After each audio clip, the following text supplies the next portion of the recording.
ನಷ್ಟ ಆಯ್ತಿರ್ಲಿಲ್ಲ. ಸೊ ಇವತ್ತು ಭಾರತೀಯ ಜನತಾ ಪಕ್ಷದವರು ಯಡಿಯೂರಪ್ಪನವ್ರಿಗೂ ಪಾಪ ಬಾಯಿ ಇಲ್ಲ, ಬಸವರಾಜ ಬೊಮ್ಮಾಯಿ ಅವ್ರಿಗಂತೂ ಬಾಯಿ ಇಲ್ಲವೇ ಇಲ್ಲ, ಅಶೋಕರಿಗೆ ಗೊತ್ತೇ ಇಲ್ಲ ಪಾಪ ಇವೆಲ್ಲ.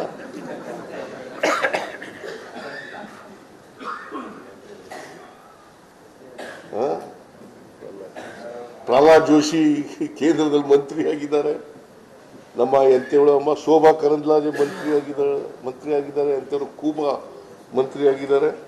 ಅವ್ರು ಯಾರು ಒಂದು ದಿನ ಬಾಯಿ ಬಿಟ್ಟಿಲ್ಲ.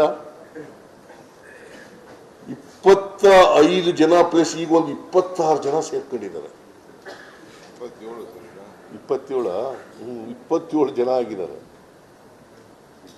ಒಂದು ದಿನ ಅವರು ಯಾವತ್ತಾರು ಒಂದು ದಿನ ಮಾತಾಡಿದಾರ ಪಾರ್ಲಿಮೆಂಟ್ನಲ್ಲಿ? ಮತ್ತೆ ಇವೆಲ್ಲ ಅನ್ಯಾಯ ಅಲ್ವಾ ರಾಜ್ಯಕ್ಕೆ? ಜನ ಇವ್ರಿಗೆ ಆಶೀರ್ವಾದ ಮಾಡಿ ಕಳಿಸಿದ್ರೆ ಕರ್ನಾಟಕಕ್ಕೆ ಅನ್ಯಾಯ ಆಗ್ತಾ ಇದ್ರೂ ಕೂಡ ಕಣ್ಣು ಮುಚ್ಕೊಂಡು ಕೂತ್ಕೊಂಡ್ರೆ ಏನ್ ಮಾಡಬೇಕು? ಆಮೇಲೆ ಫೈನಾನ್ಸ್ ಮಿನಿಸ್ಟ್ರು ನಮ್ಮ ರಾಜ್ಯದವ್ರೆ, ನಮ್ಮ ರಾಜ್ಯದಿಂದ ರಾಜ್ಯಸಭೆಗೆ ಹೋಗಿರೋದು, ಅವರೇ ಅನ್ಯಾಯ ಮಾಡಿದ್ರೆ ಏನ್ ಮಾಡೋದು? 11,495 ಕೋಟಿ ಇವ್ರ ಕೈನಲ್ಲೇ ತಿರಸ್ಕಾರ ಆಯ್ತು.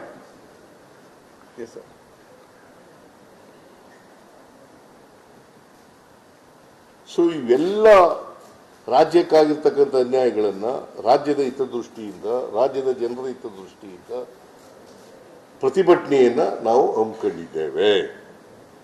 I hope that you are all convinced.